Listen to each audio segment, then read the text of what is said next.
ያልተንኳኩ በሮች ከተሰኘው የጳውሎስ ፈቃዱ መጽሐፍ ውይ ሴቶች የሚለውን መርጠናል። ቦታው ትምህርት ቤት ነው። የፈተና ሰሞን በመሆኑ ቤተ መጻሕፍቱም ሆነ ጥላ የሚገኝበት እያንዳንዱ የኮሌጅ ስርቻ ሁሉ በቸካይ ተማሪዎች ተይዟል። የምሳ ሰዓት ደረሰና ተማሪዎች እህል ፍለጋ መንቀሳቀስ ጀመሩ።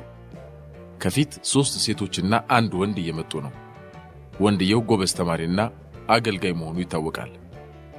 ከሴቶቹ መሃል አጠር የምትለዋንም የማያውቃት የለም። አጠገቧ ካለው ከዚሁ ልጅ ጋር ድብን ያለ ፍቅር ቢይዛትም እርሱ ይውደዳት አይውደዳት ማወቅ ግን የካልኩለስን ያህል ከብዷታል። ድንገት ግን ልጅቱ በዚያ አጭር ቁመቷ ተንጠራርታ ያንን በቁመት የእርሷን 2 የሚያህል ልጅ በጥፊ ደረገመችበት። ወይኔ እናቴ! ፊቱ ላይ ይታይ የነበረውን የተተራመሰ ስሜት እንዴት ልግለጽላችሁ? ወይኔ ሰዓሊ ያለመሆኔ! የሎጥን ሚስት መስሎ ቆሟል። ከዚያ ምንም ሳይናገር ጉንጩን እያሻሸ ትክ ብሎ ተመለከታትና ደረጃውን በእርጋታ መውረድ ጀመረ። አንዳችም ማጸፋ አለመውሰዱ ግርምት ውስጥ ይከታል። ከኢዮብ ቀጥሎ ትዕግስተኛ እርሱን አየሁ፣ ደፋር ደግሞ እርሷን። ይህ ድርጊት ድሮም በቋፍ ለነበረው ግንኙነታቸው የመጨረሻው መጀመሪያ ሆነ። ከዚያ በኋላ የጠፍጣፊዋና የተጠፍጣፊው ግንኙነት አከተመ።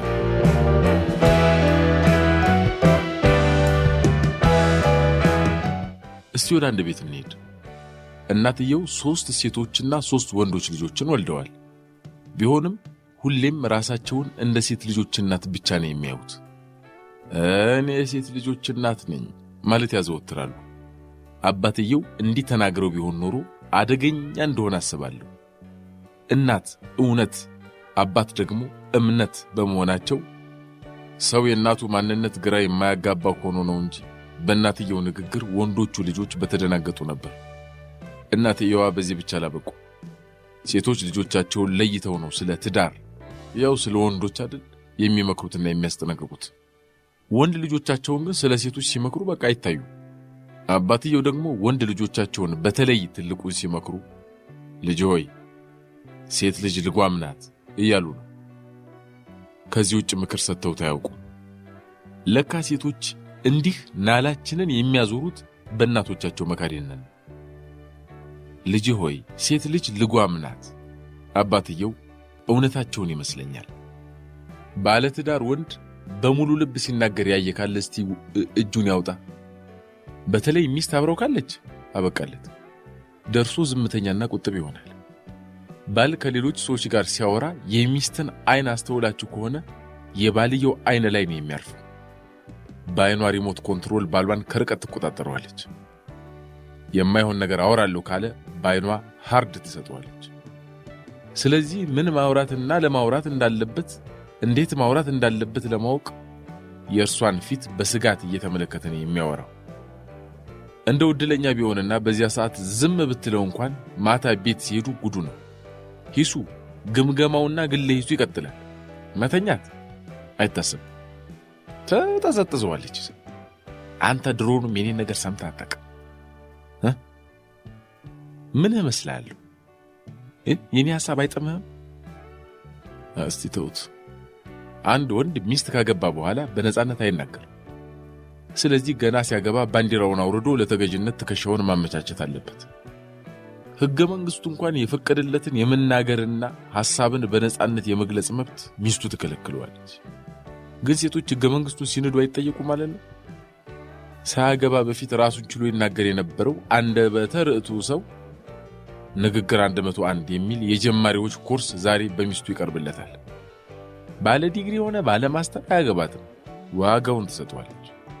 ብዙ ጊዜ ሚስቶች በዕድሜያን ሰው እንኳን ሽቅብ ለተላላቆቻቸው ንግግር የሚያስተምሩበት በምን ሂሳብ ነው?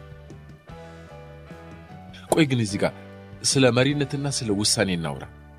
አባቴን ማሳመን የሚፈልጉ ሰዎች እናቴን ቀድመው ሲያነጋግሯት ልጅ ሆኜ ትዝ ይለኛል። እርሱን ለማነጋገር እርሷን እንደሚያስፈቅዱ ነበር የማስበው። የባልን ልብ የምታንኳኳ ሚስት ብቻ ናት ብል የምሳሳት አይመስለኝም። አንድ ጓደኛ አለኝ። ከማግባባቱ በፊት ጀምሮ የረጅም ዘመን ጓደኛዬ ነው። ብዙ ነገሮችን ለብቻችን ተነጋግረን እንወስንና እናደርግ እንደነበረም አስታውሳለሁ። ዛሬ ግን ሚስት አግብቶ ሌላ ሰው ሆኗል። ይሄ ወዳጄ ማንም ምንም ያናግረው አንዴ ከቤተሰብ ጋር እስቲ ልማከር የሚል የፈሪ መልስ ያቀርባል። ገና ልጅ ስላልወለደ ቤተሰብ የሚለው ማንን እንደሆነ ግልጽ ነው። መቼም ቤተሰብ ማለት ሚስት ናት። ቢሆንም ከቤተሰቡ ጋር ከተማከረ በኋላ ሁሌም ሐሳቡን ለውጦ ነው የሚመጣው። ባሎች ይሆናቸው በክብ ጠረጴዛ ዙሪያ ሐሳቡን ለመቀየር የተቸገረ ሰው በአራት ማዕዘን አልጋ ላይ በቀላሉ ለምን እጁን እንደሚሰጥ እኔ እስካሁን አልደረስኩበትም። አልጋ የመወያያ ቦታ መሆኑን እስከዛሬ ማንም ሲናገር ሰምቼ አላውቅም። ወንዶች መሪና ራስ ነን ብለው ሲኮፈሱ ያስቁኛል። እስቲ የደረጀ በላይነህን አንድ ግጥም ልጋብዛችሁ። አዳምና ሔዋን ይላል ርዕሱ። አንተ አዳም ራስ ነህ ይላል ቅዱስ ቃሉ፣ አንቺ ሔዋን አንገት ነሽ ብለው ያወራሉ። እንግዲህ ተስማሙ፣ አንተ ራስ እርሱ አንገት፣ ብታሽከረክረ ታዲያ ምን አለበት? ሰባኪው ስለ ጋብቻ አስተምረው ሲጨርሱ እስቲ የኔና የቤቴ ራስ ሚስቴ ናት የምትሉ ተነሱና ልጸልይላችሁ ብለው ለጉባኤው ጥሪ ያቀረቡ። በጉባኤው የነበሩት ወንዶች ሁሉ ተነስተው ሲቆሙ አንዱ ብቻ ሳይቆም ቀረ። የማይታመን ነገር ነው። ወንድ ላጤ ይሆናል መቼም እንጂ እንደው እንዴት በማለት እያሰቡ ጠጋ ብለው ጠየቁት። ትነሳና ወየውልህ ብላ ሚስቱ እንዳስጠነቀቀችው ነገራቸው። አቤት ሴቶች! ውይ! ከየትኛውም ባለትዳር ጋር በሆነ ጉዳይ ተነጋግራችሁ እሺ አደርገዋለሁ ብሏችሁ ቢሄድ በፍጹም እንዳታምኑት። ቤት አለቃው ተጠብቀዋለች። ሚስቱ እንዳሳደረችው ያድራታል እንጂ ምን ያመጣል? የፎክርን ፉከራው እንደ ሽሮ ደንፋታ ነው። ሽሮ የሚደነፋው እንጀራ እስኪያገኘው ድረስ እንደሆነ ሁሉ የባልም ፉከራ ሚስቱ ዘንድ እስኪደርስ ብቻ ነው። ከዚያ ልጓም ይገባለታል። አንድ ጊዜ ከአንድ ወዳጄ ጋር በሆነ ጉዳይ ተጋጨን። እርሱም ሆነ ሚስቱ የዓመታት ወዳጆቼ ናቸው። ከእርሱ ጋር ዱላ ቀረሽ ጭቅጭቅ እንጨቃጨቃለን፣ በየቀኑ እንነታረካለን። እርሷ ግን ሁሌም ዝም ነው። እኔና እርሱ ለገላጋይ ሁሉ አስቸግረናል። ይህም የየዕለት ሥራችን ያህል ሆኖብናል። ላሳምነው ተቃርቤ ብንለያይም በማግስቱ ኃይሉን እያደሰን የሚመጣው። እርሷ ግን ስትናገርም አትታይም። ዝምታዋ ውስጥ ያለውን ሐሳብ ለማወቅ ግን አልበርት አንስታይንን መሆን ይጠበቅብኛል። ስለዚህ አልቻልኩም። ፈረንጆቹ ዳርክ ሆርስ ጥቁር ፈረስ የሚሉት አባባል አላቸው። የማይታይ ፈረስ ልንለው እንችላለን። ሳይታይ ሳይጠበቅና ሳይገመት ስራውን የሚሰራ ድንገት ውጤቱ ላይ የሚገኝ ማንኛውንም አካል ይገልጹበታል።